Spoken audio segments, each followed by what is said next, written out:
Tu me filmes? Bonjour à toutes et à tous, ou plutôt bonsoir. À l'écran, quelqu'un qu'on connaît tous, Colette Parent. Alors ici, on est à l'Étoile d'Or, on en a déjà parlé dans Ici Trappes, et tout à l'heure, il y avait plein de monde, des gens qui habitent Trappes depuis très longtemps, des gens qui ont une grande expérience de la vie, et qui ont essayé de raconter leurs souvenirs de Trappes.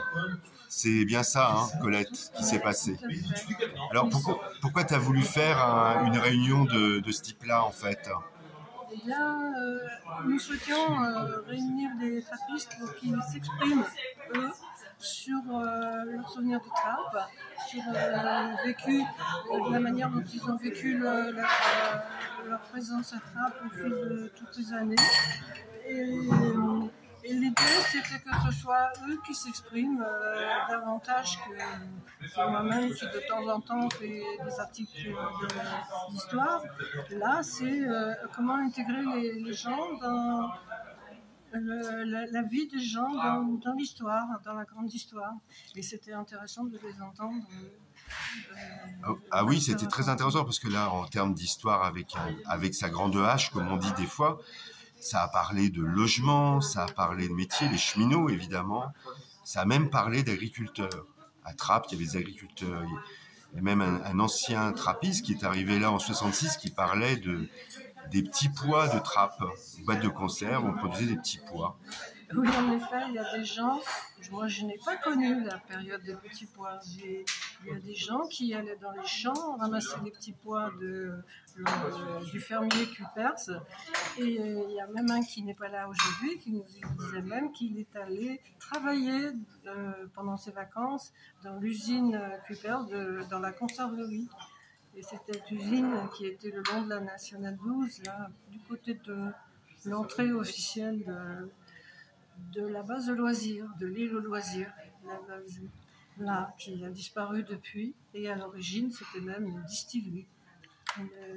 Ou même encore à l'origine, c'était même une féculerie de pommes de terre. Donc il y a plein d'histoires qui se superposent. Oui, c'est assez passionnant. Hein. Oui, il y a même un concitoyen de Trappes, un ancien de Trappes qui nous racontait que même la famille Cupers il y avait 3 propriétés Cupers entre le fils, la fille ou la sœur et le père, c'était assez compliqué. Enfin voilà, tout ça, ça nous remonte à quoi? Aux années 60, je crois. À davantage, mais la fin de cette... Oui, pour les gens qui étaient présents, en effet, beaucoup sont arrivés dans les années 60, et il y en a qui sont nés à Trappes un petit peu avant, et qui ont connu à Trappes vivant autour des fermes et de la SNCF, puisque c'était surtout des cheminotes. Au niveau industriel, il n'y avait pas tellement d'autres industries à Trappes, même s'il y avait comment on appelle ça? Il y avait une fabrique de bonbons entre les deux guerres qui a duré un peu encore après la guerre, une fabrique de jouets. C'est celle-là qui était entre les deux guerres. Et l'usine Périgné qui fabriquait des sirops, des spiritueux. Ah oui, il y avait une activité locale assez intense. Et puis, ah oui, il y avait un ancien aussi, qui est un aîné, alors je ne sais pas comment dire, de façon la plus respectueuse. Moi, je dis un aîné, un ancien. Et il expliquait qu'il y avait comme une vie un peu... alors déjà, il disait que Trappes, faut pas imaginer Trappes comme un village, un petit village... comme on peut en trouver encore en province, mais comme un gros bourg. Et il y avait une vie interne à Trappes qui était assez intense, vie culturelle, du cinéma, de la danse, etc. Et que c'était un peu compliqué à l'époque de circuler à l'extérieur de Trappes. Oui, en fait, Trappes, c'était le bourg du plateau de Trappes. On va dire géographiquement, le plateau de Trappes, c'est l'endroit où sont les Montigny, voisins, Trappes, le plateau d'Elancourt. C'est ce qu'on appelle le plateau de Trappes géographiquement, mais les autres communes étaient des villages. Donc, il y avait le centre d'attraction de Versailles pour aller faire les plus grosses acquisitions. Mais Trappes, c'était le marché, c'était des commerces qui étaient implantés là depuis très longtemps, puisque ça avait été aussi une ville d'étape des diligences. Donc, il y avait un tissu urbain préexistant et qui s'est développé à un moment donné avec deux lotissements après la Première Guerre mondiale, le lotissement de la gare et le lotissement de la Boissière, qui se sont développés à ce moment-là avec beaucoup de difficultés parce que les lotisseurs n'étaient pas toujours très honnête, on va dire. Très honnête. Ils ont vendu des terrains sans faire la voirie de manière correcte, les gens pataugeaient. Et donc ils sont arrivés dans une ville où il n'y avait pas encore toutes ces cités d'HLM, il y en avait déjà quelques-unes, mais ils ont vu le reste se construire, mais il y avait déjà tout ce centre commercial qui drainait des populations des environs. Oui, la démographie de Trappes, elle explose dans la décennie 70, en fait, 1970. Oui, tout à fait. Et d'ailleurs, j'arrive.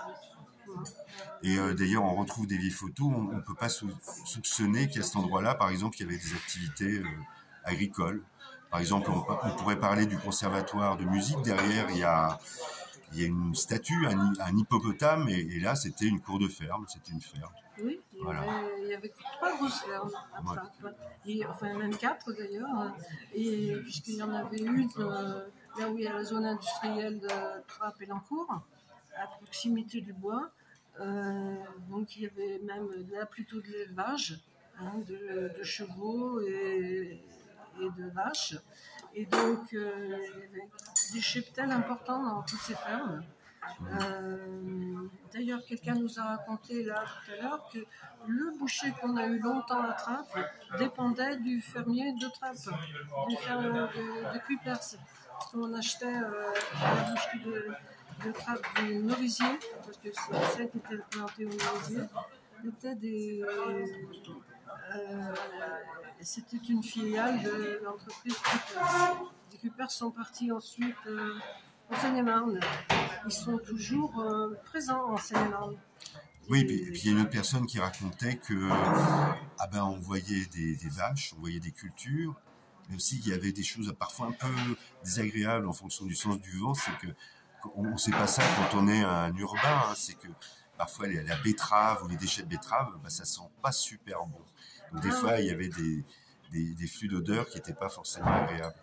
Alors, je me souviens de ces odeurs, parce que selon le vent, nous avions l'odeur de betterave qui était distillerie, là, c'était pas très agréable, enfin quand même, ou l'odeur du goût chez la Colette.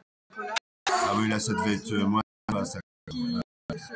Si le dans le c'était ça qu'on fait dans la figure. Je sais pas pourquoi en plus les odeurs de chocolat.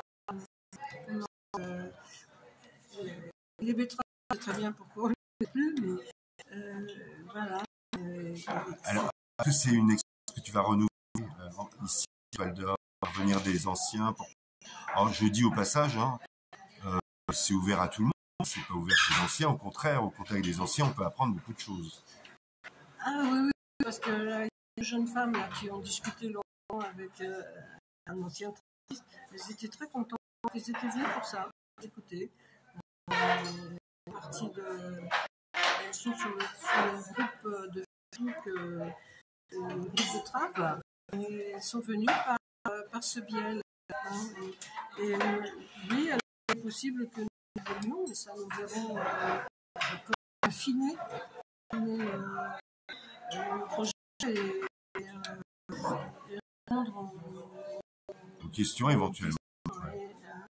Et très important les échanges entre générations, parce que l'avenir, si on est quand même tributaire que les hommes ont l'histoire de... Écoute, Merci Colette. L'histoire de Trappes est très riche. Voilà. Ah oui, moins qu'on puisse dire. Et d'ailleurs, une petite anecdote très personnelle. Moi, quand je suis arrivé à Trappes, la première chose que j'ai faite, chercher un livre qui parlait d'histoire de Trappes. Voilà. Je l'ai trouvé, c'est histoire, je vais plus dire du titre exact, mais c'était un érudit qui sillonnait Trappes, une histoire jusqu'aux les années 70. Il y avait un... Victor Belot. Voilà, c'est ça. Il y avait une postface de Victor, de Bernard Hugues, et qui racontait toute l'histoire qui mettait en avant cette histoire de ville nouvelle qui était en train de se créer à l'époque et qui posait quelques soucis. D'ailleurs, certains en Yvelines ont pu s'appeler Ville Nouvelle de Trappes. C'était son nom à l'origine. Voilà. C'était le nom du schéma directeur d'aménagement et d'urbanisme de Trappes. Là, il s'appelait le SDO. Il y en avait 3, des Trappes centre, Trappes ouest, est. C'était le nom prévu pour Ville Nouvelle. Merci Colette. On va faire ça attentivement sur ici Trappes. Merci infiniment.